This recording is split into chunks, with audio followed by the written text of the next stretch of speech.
Good morning, devotees.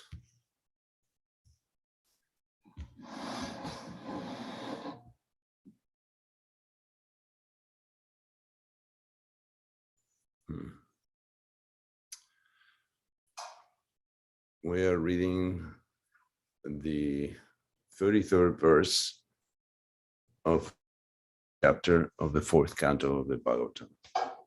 Om Namo Bhagavate Vasudevaya. Om Namo Bhagavate Vasudevaya. Om Namo Bhagavate Vasudevaya. Narayanam Namaskritya Naram Chaiva Narottamam Devim Saraswatim Vyasam Tato Jayam Udirayet Nasta Prayesha Badrishu Nityam Bhagavata Sevaya Bhagavati Tamasloke Bhaktir Bhavati Nastiki.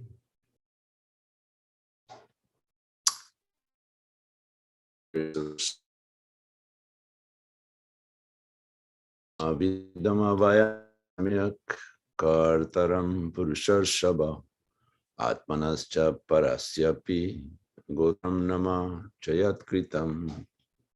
Synonyms: Na, do not; Vidama, no; Samyak, perfectly; Kartaram, maker; Purusha Shava, O best of human beings; Atmana, of myself, cha, and parasya, of others. Api, also, gotram, family history, nama, name, cha, and yatam, which has been made by whom? Translation and purport by Srila Prabhupada. The girl said, O best of human beings, I do not know who has sent me. I cannot speak to you perfectly about this, nor do I know the names of the origin of the associates with me. The living entity is ignorant of his origin. He does not know why this material world was created, why others are working in this material world, and what the ultimate source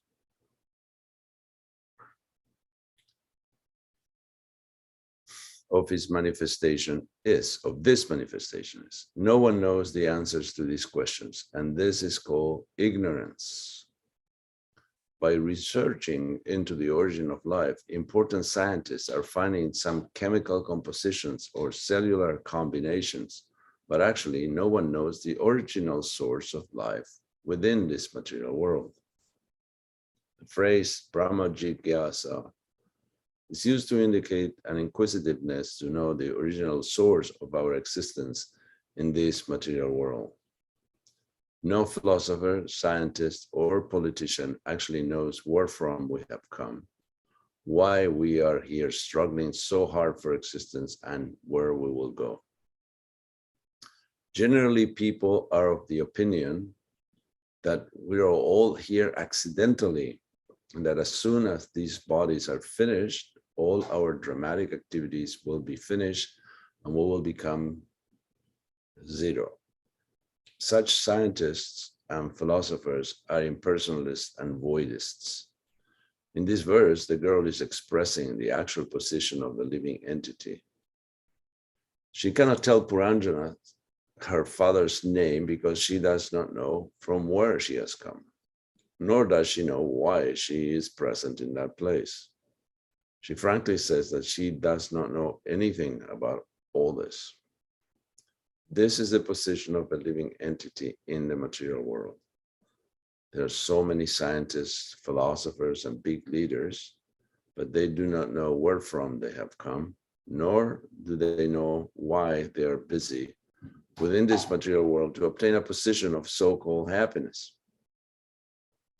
In this material world, we have many nice facilities for living, but we are so foolish that we do not ask who has made this world habitable for us and has arranged it so nicely. Everything is functioning in order, but people foolishly think that they are produced by chance in this material world and that after death, they will become zero.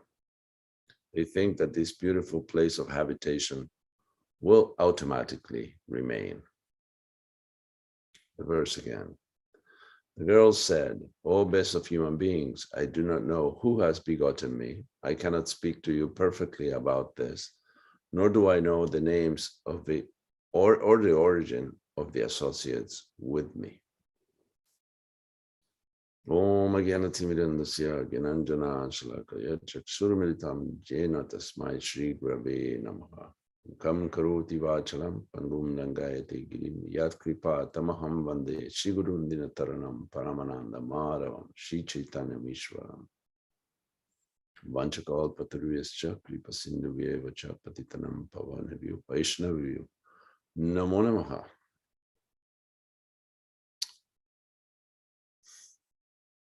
Okay, let's analyze the purport,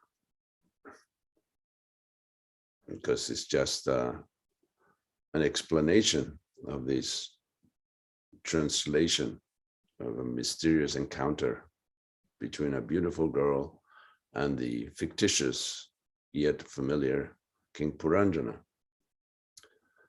And the purport begins, the living entity is ignorant of its origin. He does not know why this material world was created, or working in this material world, and what the ultimate source of this manifestation is. no one knows the answers to these questions. And this is called ignorance. Now, this is very strong language, but has very good basis because Prabhupada knows. Scientists, philosophers, he quotes all these big leaders, politicians. They don't know anything. It's I would call it irresponsible knowledge. It means that they know the things they need to know to get around and to survive, but they don't know where they are, why they're there, why they're struggling. And this is called ignorance. Let's say you wake up in an island somewhere. You went to sleep in your bed in Pennsylvania, and all of a sudden you're on an island, and you're wearing a grass skirt, and you have a little hut, and you have some ceramic vase for water, and there is water, and there is food, and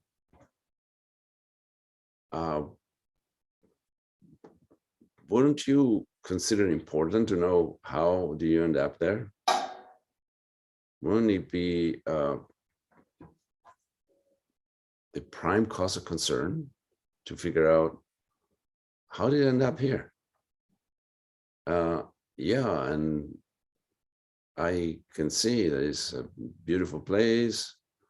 That is all arranged nicely. There is a hut, and there is food. There is a vessel so I can collect some water. There's a spring. Sunshine. I'm alone. And I don't know how I ended up here, but there's food, so who cares? And there's a beach, and I have a hammock, and I'm fine. This will be very irresponsible. What to speak of someone who goes to sleep in their own bed and wake up in a miserable place, not an island.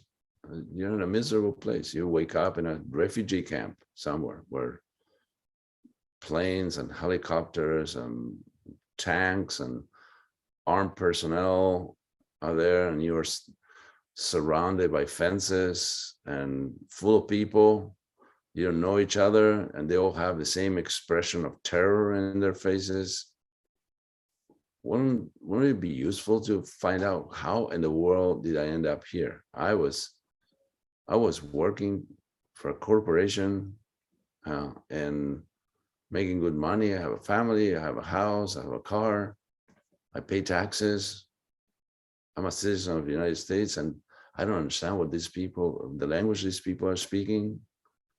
Well, that's the plight of every living entity. They all wake up in some different place, distant from their home, which is the spiritual world.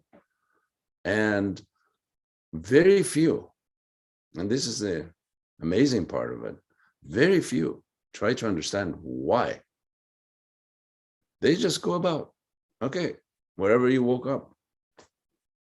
Because baby comes to the world, doesn't speak the language. It takes him a long time to learn it. And then they tell him, you came out of my womb, so you're mine, you're part of me, and this is a blood lineage, and you're related to these people, so you have to love these people more than you love anybody else. This is the most important thing in your life. And then you have to get an education, material education, and then you have to work very hard, and then you have to get this particular devices and relationships so you can enjoy sense gratification, and then you die. What kind of plan is this? Who will sign up for this? And it seems all so accidental. Like everybody shows up at a different place, unrelated to each other. They don't know what the relationship is. And that's a problem too. Because of relationship, what can be more painful than unreciprocated love? Nothing could be more painful than that. And that's why we are here, because we refuse to reciprocate Krishna's love. So now we have to suffer it ourselves in the midst of a vorage of ignorance. We don't know anything. We don't know where we came from. We don't know what we are doing here. We don't know why we are struggling. What's the original side? And everything seems so orderly. But we still deny that there is someone behind it. Let's say you show up in a Airbnb. You're traveling somewhere, so you just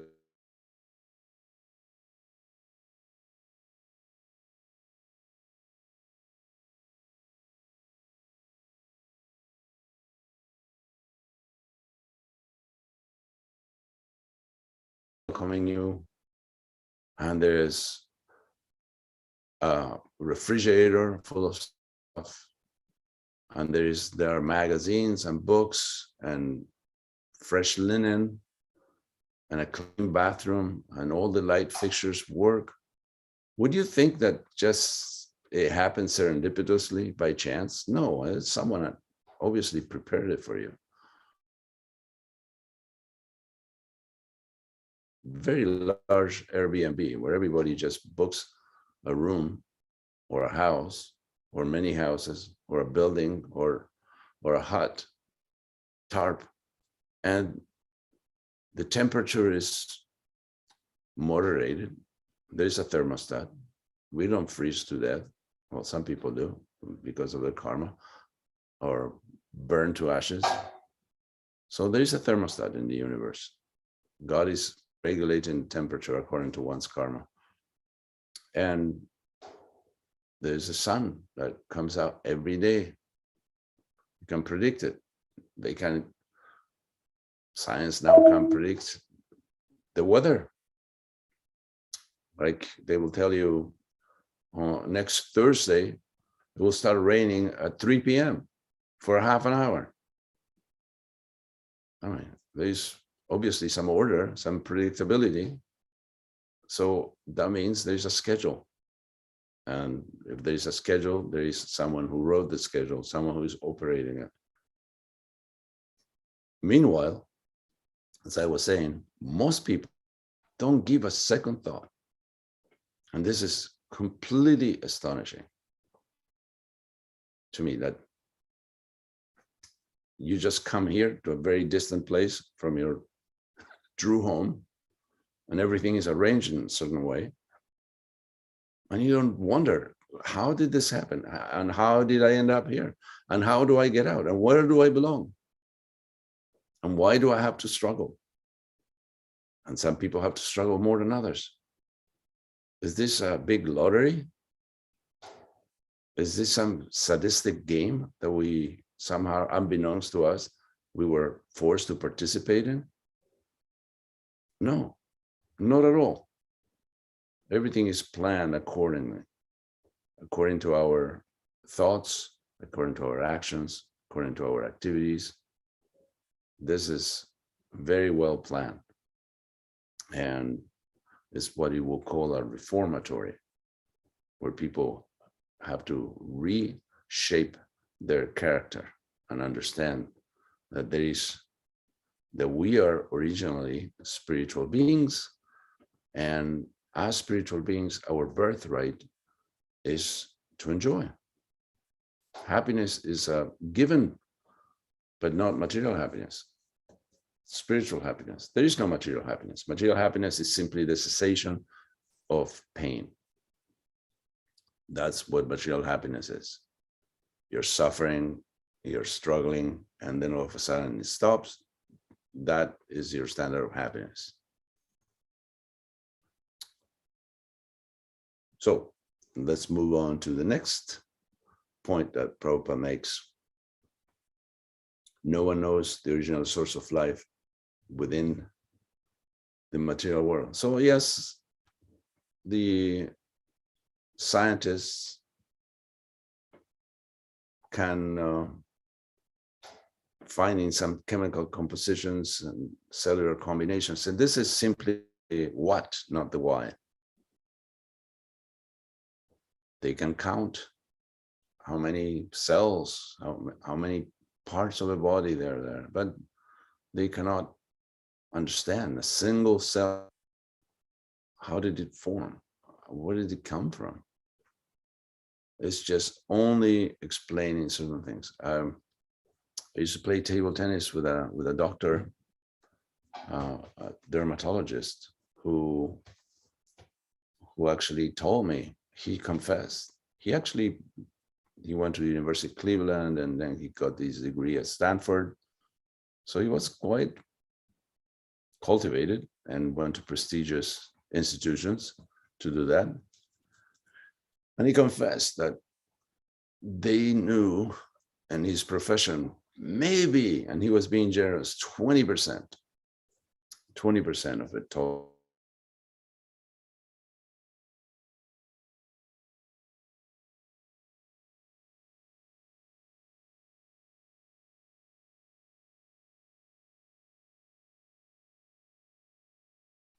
No. And then we can deduce, or even, you can even plug in a reader for the car that the computer will tell you what's wrong. No. Most doctors, they just guess. What is it? And they don't know what caused it. Oh, that is way beyond their knowledge. Like cancer, for example. There are so many institutions dedicated to cancer. So many. And there's so many fundraisers. They must have collected billions of dollars in the name of cancer. Do they know what causes cancer? No. No. It may be this, maybe that, maybe a mutation, but this is how it happens, not why it happens. Why some people have cancer, why some people do not. People have the same diet, the same lifestyle, the same genetics, twins. One gets cancer, the other one doesn't. So they continue to collect money for it, but they have no idea. And how do they treat it? They just try to kill everything, and whatever survives, hopefully it's not cancer. So this is the methodology chosen. So this is probably a motto from the material world: whatever doesn't kill you makes you stronger. No philosopher, scientist, or politician actually knows where from we have come, why we are struggling so hard for existence, and where we will go. Where we have come, we know the country, but we don't know the real origin. Why? Okay, you're born in a certain country, city. Why were you born there? Why you're born in a particular family? Why are you born at a certain time? They don't know. And why are we struggling so hard for existence? True. If you look at the animals, I see deer right outside the window. They're not struggling, walking around, waltzing their way through the forest, just eating whenever they can. They just smell something. Okay, this is edible. Let's have it. They don't have a house. They have fur that protects them from the weather.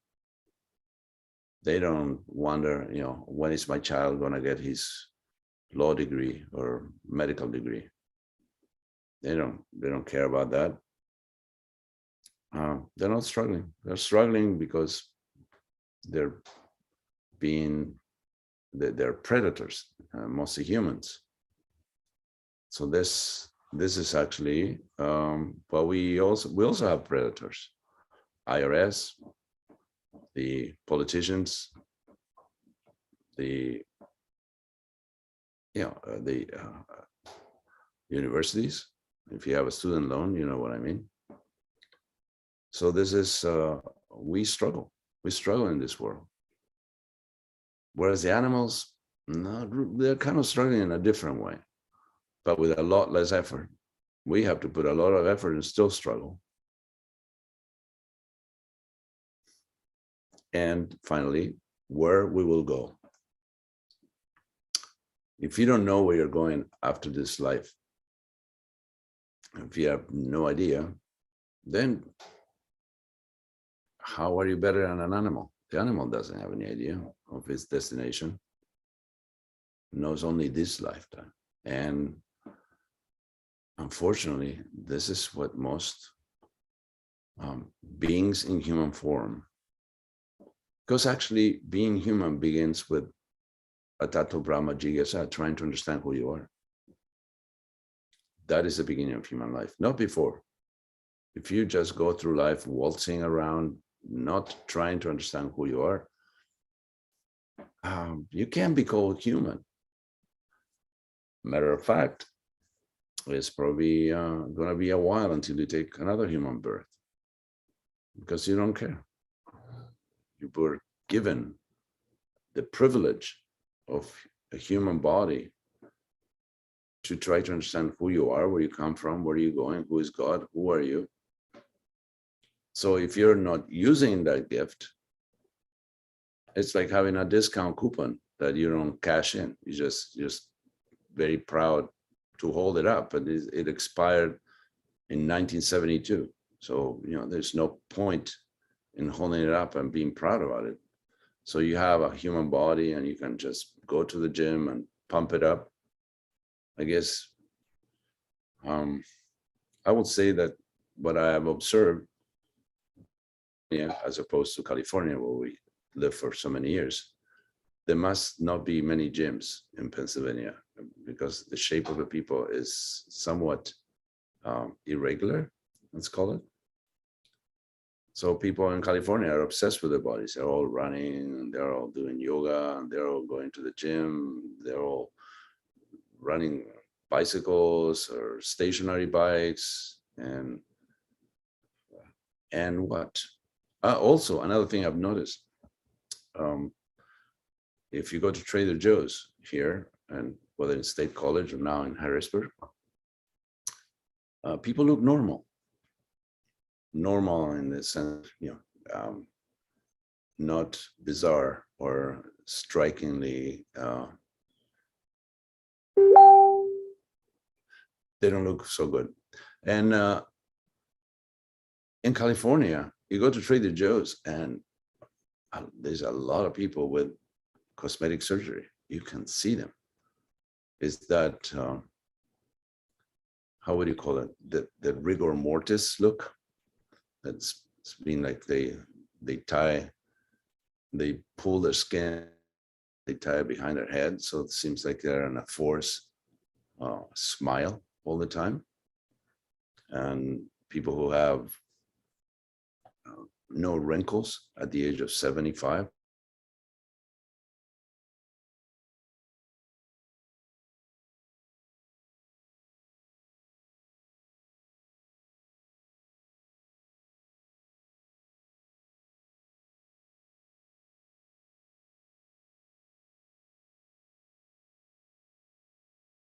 Paralyzes the muscle and makes it stiff. That's how you can see, no wrinkles. So it's a crazy world. And yes, I wonder if there were the archaeologists of the future, if they dug up the earth 1,000 years from now and they see corpses, not corpses, basically skeletons, but they still have plastic pieces attached to them in all parts of the body, as they will wonder, what are these things? These are all silicone implants. Congratulations. You look great when you die too. There is more in this verse. Such scientists, generally people are of the opinion we are all here accidentally, and as soon as these bodies are finished, all our dramatic activities will be finished and we will become zero. Such scientists and philosophers are impersonalists and voidists. So this all happened accidentally. the chances of an accidental existence, chances that the world came about by accident, are the same chances of blowing up a Home Depot and getting a row of perfectly equal houses with plumbing and electricity and everything else, because all the material is there. All you have to do is blow up the Home Depot, and then you will see a row of beautiful houses identical to each other. Yeah, no chance of that. So here is, you can see the beauty.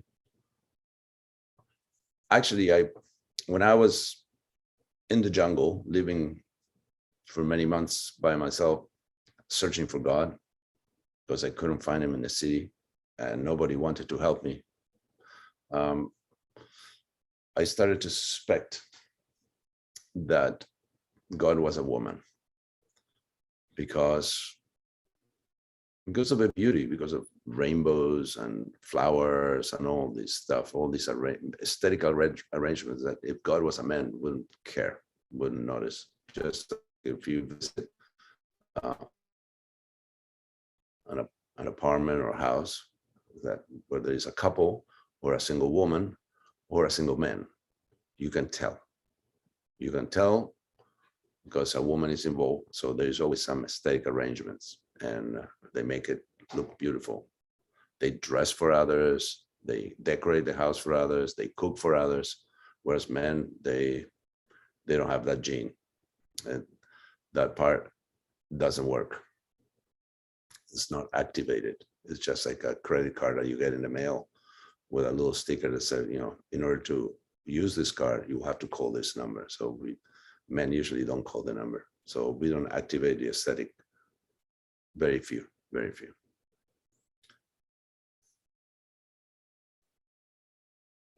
So people believe they are voidists. The void is the explanation that after this life, you die, you're gone.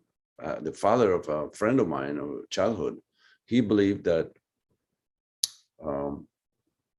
not very philosophically, I would say, that the person dies, the body. How can I even explain this absurd idea he had? He said that a person after they die, they remain conscious, but their body is destroyed. Now, this is an astonishing pseudo philosophy.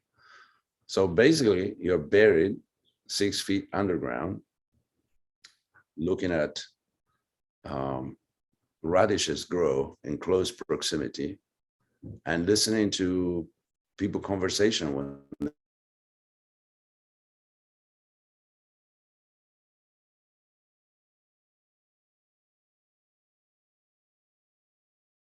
eternally listening to people's conversations about the dead when they show up, or cars in the distance, or maybe airplanes.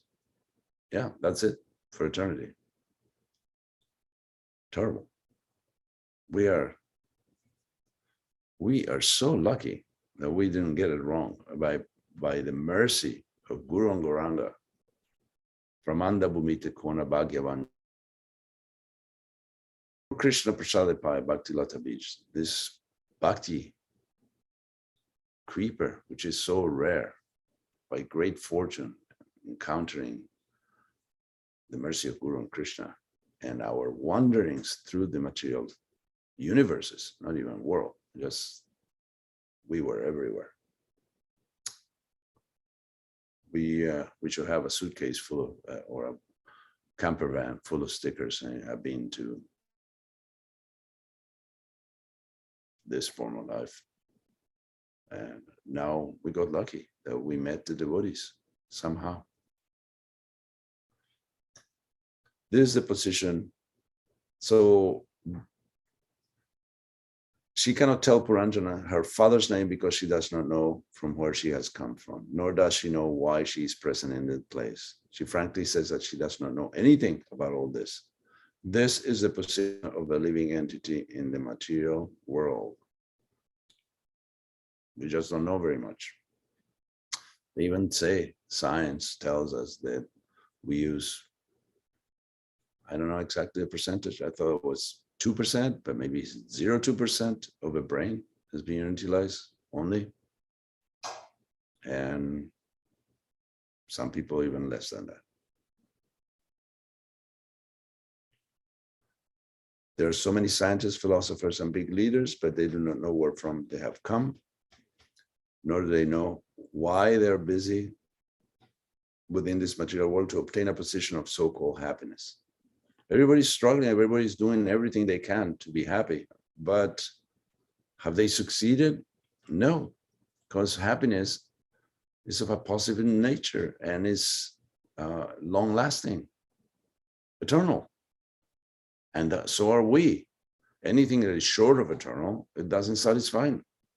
The soul is only happy in its original position, eternally enjoying a relationship with God and his servants. Anything else? Not so good. In this material world, we have many nice facilities for living, but we are so foolish that we do not ask who has made this world habitable for us and has arranged it so nicely. Yeah, just enjoy. Just don't try to figure out what happened. You are here now, and now you have to enjoy. And it doesn't work. Everything is functioning in order, but people foolishly think that they are produced by chance in this material world, and that after death, they will become, as Prabhupada said, zero. When I heard some lectures by Prabhupada, he would say zero. I couldn't understand what he was saying, but he meant zero. They think that this beautiful place of habitation will automatically remain. Well, we see that is not exactly true. The world 50, 100 years ago and the world today is quite different. And beautiful place of habitation is getting more difficult to habitate. This habitat is becoming polluted, is becoming warmer and colder, is becoming hostile. Look at all the wars that are taking place for no reason. The weather has turned against us. So this beautiful place is rebelling against the treatment that we are giving it. Yes, the material world, we are actually, if it is our home, we are actually exercising domestic violence. We are actually trying to squeeze without giving, we're taking. So now you see, this is how they react. War, pestilence, famine, conflict everywhere, floods, fires, you name it, hurricanes, tornadoes, blizzards, just not doing so well. So all these exploitation that we are taking for granted, that it belongs to us and we can do anything we want. It doesn't. It doesn't. You cannot just walk into someone's house and sit and, take stuff from a refrigerator and watch TV because the door is open. It belongs to someone else. So you come to this world, it doesn't belong to you. You can't just take it for granted and make a house, make a home here. It's just a very, very short time before disease, old age, and death will come and snap you right out of your nonsense. So this is what the girl is trying to explain to King Puranjana. Is, I don't know where it come from. I don't know. I mean, you may try to enjoy me, but I have no knowledge about myself. You should be more knowledgeable. You should understand who you are, where you come from, why things are happening the way they happen. Not what, not how, why. The real explanation. So, where is this knowledge kept? Fortunately, we have the Bhagavatam. and tell us things as they are. And the Bhagavatam even tell us about other planets.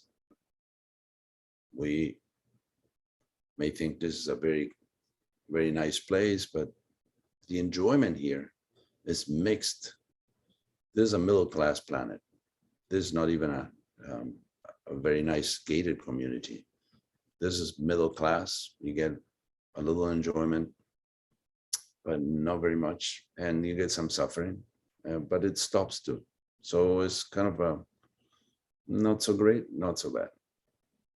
So people kind of forget very quickly.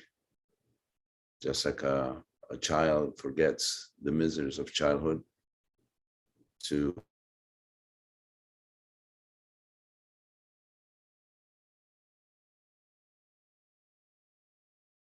school is bad and high school is bad and college is worse. So there are things to a palliative way to see things that, okay, there is some silver lining in things, but without practicing spiritual life, the silver lining is very, very thin. It's a very, very slim coating. And it has very little effect on the overall mental health of the inhabitants of the material world. Silver lining. It reminds me of the first time I had burfi with silver, very thin silver foil on the burfi in some place. Gave me that, and it took me a long time to scrape that what I thought was aluminum foil off it so I could eat it. So this is the silver lining here. It is actually aluminum foil. It's not silver, because ultimately we are meant to leave this material world behind and everything that belongs to it, unless the relationships that we form, which is what the material world, what the spiritual world is about relationships. Unless the relationship that we form have the same center, which is Krishna consciousness, they won't hold. They won't hold. They will actually dissipate, vanish, change. Just like we all had, maybe it's just me. I had childhood friends, and I spent so much time with them. And we had so much in common. And then many decades later, after I started practicing Krishna consciousness, I met my friends. They wanted only 3 friends that we used to hang out from age maybe 12 to 18. We decided to meet. So one in South America, one lived in Europe, and I was living in Santa Barbara. So they decided to meet in New York City in February, mind you. Bad choice. It was because it was somewhat equidistant for everybody. So we met in New York City in the winter. And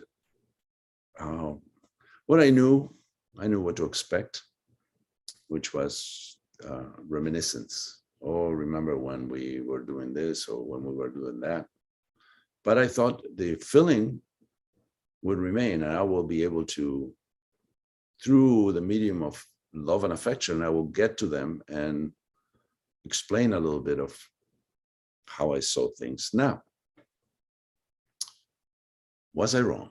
Oh, yes, I was wrong. So we met, we stayed in different places. They rented an apartment, and I stayed with a devotee friend, and we will meet every day. So I was inquisitive. I asked them, so what happened since the last time we saw each other? What has your life been like? What have you done? And what are your aspirations, et cetera, et cetera. So out of the 3, I inquired. It took me like probably a day from each one. I wanted to hear everything. None of them asked me anything about me. They were, I think, afraid or uninterested in hearing about my life as a devotee. I was so surprised that this they wanted the affection minus the knowledge. And I couldn't live with that. So that was the last time I saw them. They probably didn't do it even consciously. They just, maybe it's the fear of the unknown. They didn't want to know about Krishna consciousness because it may shake their foundation. Just to people with other faith.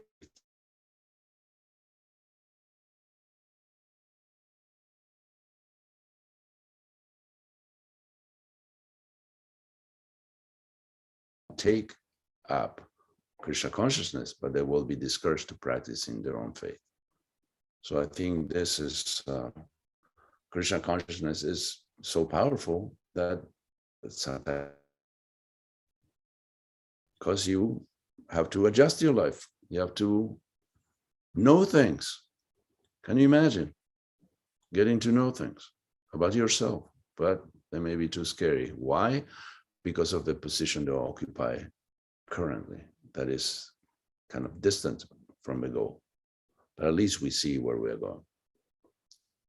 And it is a time of awakening for all living entities, because Lord Chaitanya came to do exactly that. So it's our responsibility to share it, whether people want to share it or not, want to know about it or not, is their